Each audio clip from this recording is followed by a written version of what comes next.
अस्सलाम वालेकुम नाज़रीन, आजकल शादियों का सीज़न अपने अरूज पर है और आपको भी अक्सर शादियों पर जाने का इत्तेफाक हुआ होगा। अब शादियों में आपने नोट किया होगा कि दो तरह के मेन्यू नॉर्मली यूज़ किए जाते हैं, एक है चिकन मेन्यू और एक है मटन मेन्यू। अब दोनों के रेट फ़र्क हैं।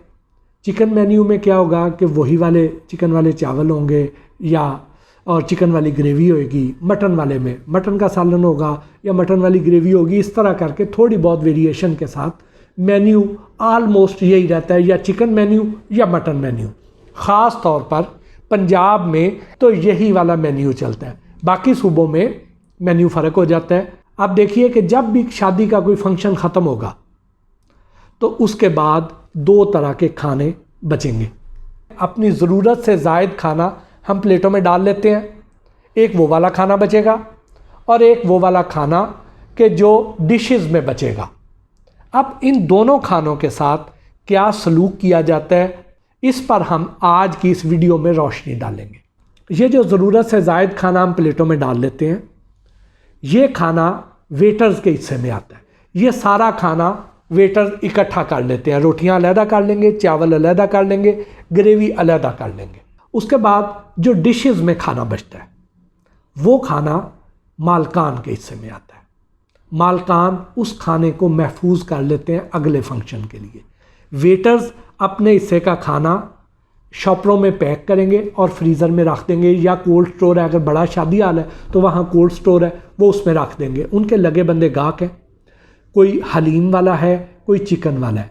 हलीम में चावल भी डलेंगे, उसमें बोटियां भी डलेंगी, उसमें नान भी क्रश होकर डाल जाएंगे, तो उसमें पता नहीं चलेगा। आपकी जो जूठी बोटियां थी, जो नान थे, जो चावल थे, ये उसमें चले जाएंगे, आपको नहीं पता चलेगा, ये उसमें इस्तेमाल हो जाएंगे। उसके अलावा कई बार ऐसे होता है कि आप मुर्ग चने की प्लेट लेते हैं तो उस प्लेट में बोटी आपको आधी नज़र आती है, आप समझते हैं कि शायद घुल गई है ज़्यादा, और आप कभी गौर करें कि वो बोटियां जो मुर्ग चने में आती हैं ज़्यादातर ऐसे होता है कि वो बहुत ज़्यादा गली हुई होती हैं।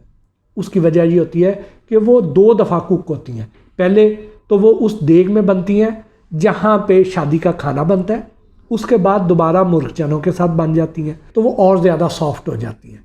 तो वहाँ पे कई बार मुर्ग चने की प्लेट में आपको आधी बोटी नज़र आती है, आप समझते हैं कि ये घुल गई है, हालांकि घुली नहीं होती, वो आई ही उतनी होती है।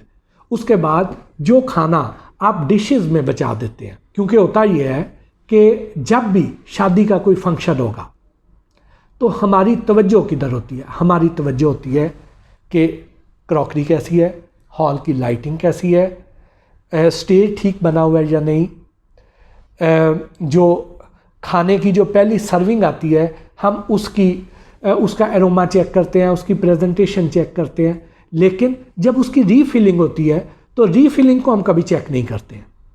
रीफिलिंग में चूँकि मेन्यू सेम होता है तो वही वाला खाना जो पिछले फंक्शंस के बचे हुए होते हैं वो उसमें इस्तेमाल कर दिए जाते हैं।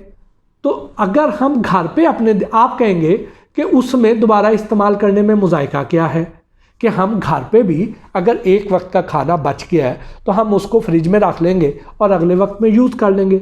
लेकिन घर में और शादी हाल में थोड़ा फ़र्क है। घर में हम क्या करेंगे कि हम उसकी केयर करते हैं। हम उस खाने को, जो चिकन वाला है उसको अलहदा रखेंगे, गोश्त वाला सालन अलहदा होगा, जो दूसरे खाने हैं, सब्ज़ी है या दूध है, डेयरी प्रोडक्ट्स हैं, उनको अलहदा रखेंगे। लेकिन शादी हालों में चूँकि सीज़न में बहुत ज़्यादा भरमार होती है काम की, उसमें इन प्योर फूड रूल्स की वायलेशन हो जाती है। वहाँ पे टेम्परेचर भी मेंटेन नहीं होता।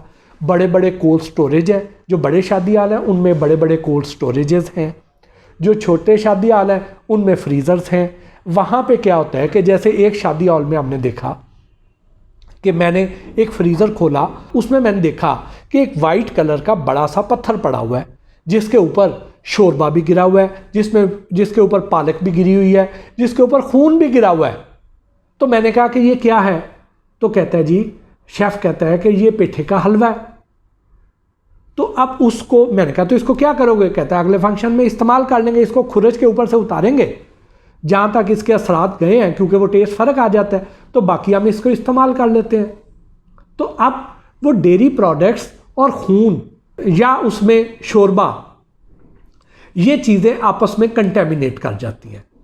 और एक और शादी हाल में हम गए तो वहाँ पे उन्होंने क्या किया हुआ था कि कच्चा गोश्त भी एक ही कोल्ड स्टोर में रखा हुआ है, उसमें कुकड आइटम्स भी उसी में रखी हुई हैं, उसमें हलवे भी उसी में रखे हुए हैं, और टेम्परेचर भी उसका कुछ ज़्यादा कम नहीं था, दर्जा हरारत उसका ज़्यादा था, तो उसमें कंटेमिनेट हो रही थी और उसमें नीचे फर्श पे रखी हुई थी और जूतों समेत वर्कर्स आ जा रहे हैं। तो फूड आइटम्स वहाँ जब फर्श पे रखेंगे टेम्परेचर भी ज़्यादा होगा और साथ साथ होगा, तो उसमें कंटेमिनेशन के इम्कानात बढ़ जाते हैं। आपने अक्सर ख़बरों में देखा होगा कि एक शादी में लोग गए और वो 100-150 लोग जिन्होंने उस शादी में खाना खाया था वो सारे बीमार हो गए। तो उसकी वजह इस तरह की कंटेमिनेशन होती है।